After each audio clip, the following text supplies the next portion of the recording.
functional resume or chronological resume? It's really a question for the ages, just like who built Stonehenge?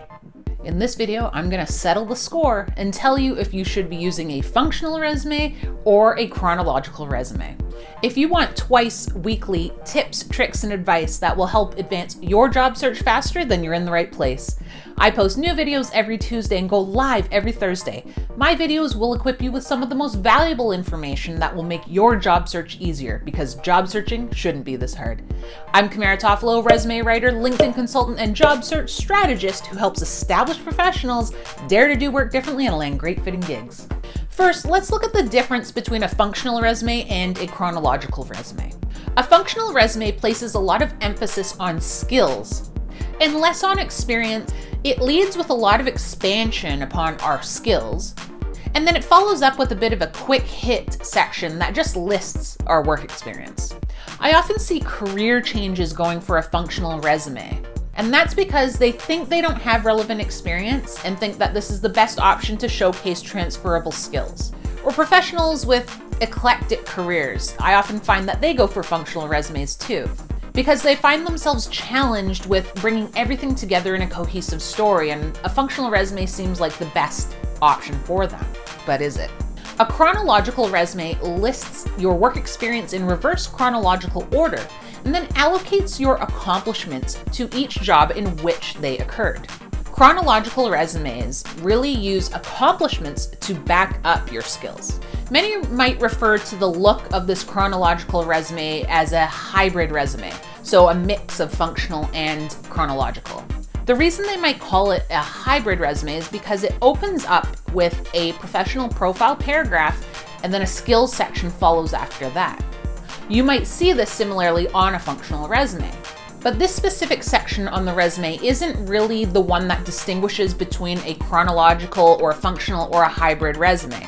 The biggest distinguishing difference between a functional resume and a chronological resume is where you're putting your accomplishments. So now that we know the distinguishing differences between a chronological resume and a functional resume, let's take a look at what readers of resumes actually think about a functional resume. I asked recruiters on Twitter what they really thought of functional resumes, and this is what they came back with. Point taken.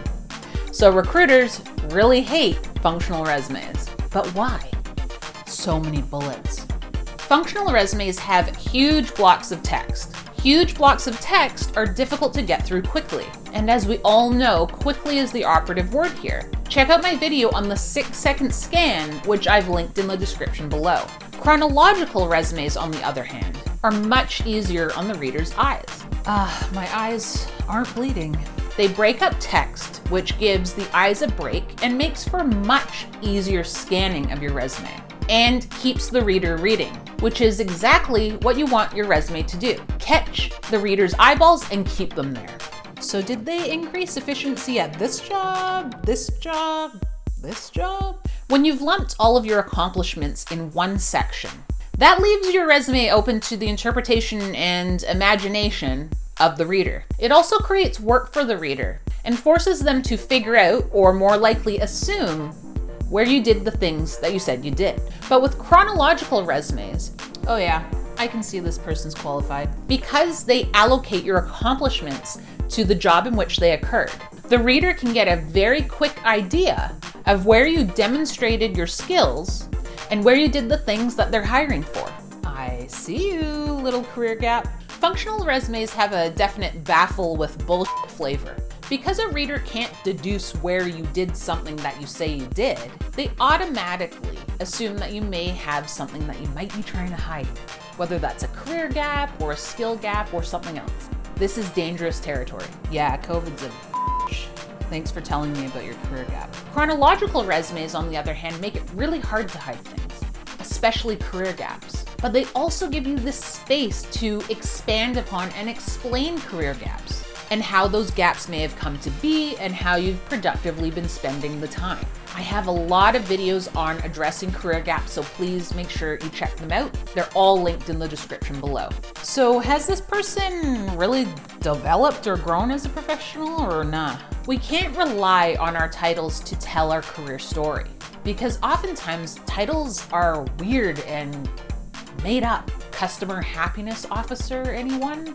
With lumping all of our highlights and accomplishments into one section of our resume, unfortunately, that doesn't leave us any room to expand upon the evolution or progression of our careers.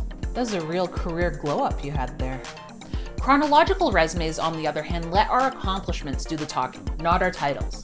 They allow us to show over time and progressively how we broadened or deepened our skills and demonstrated them through achieving actual results. When it comes to accomplishments, you may be wondering, how do I write a chronological resume if my accomplishments and experience are unrelated to my current direction? Great question.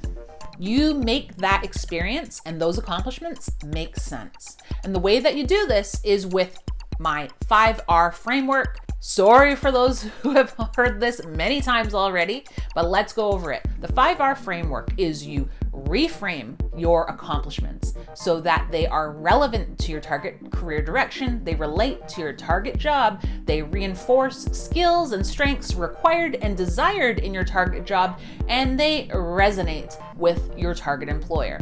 And remember, all skills are transferable skills, and all accomplishments are translatable accomplishments. So if you haven't guessed by now, the clear winner for resume formats is the chronological resume. I cannot think of a good reason to ever use a functional style resume.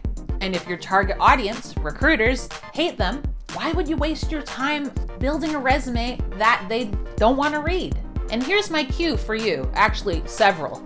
Are you using a functional resume format or a chronological resume format? If you're using a functional resume format and you'd like to move to a chronological resume format, which I highly recommend, is there anything that you're struggling to translate so that it makes sense to your target job and target employer? Tell me in the comments below. Give me an accomplishment or two that you're struggling with.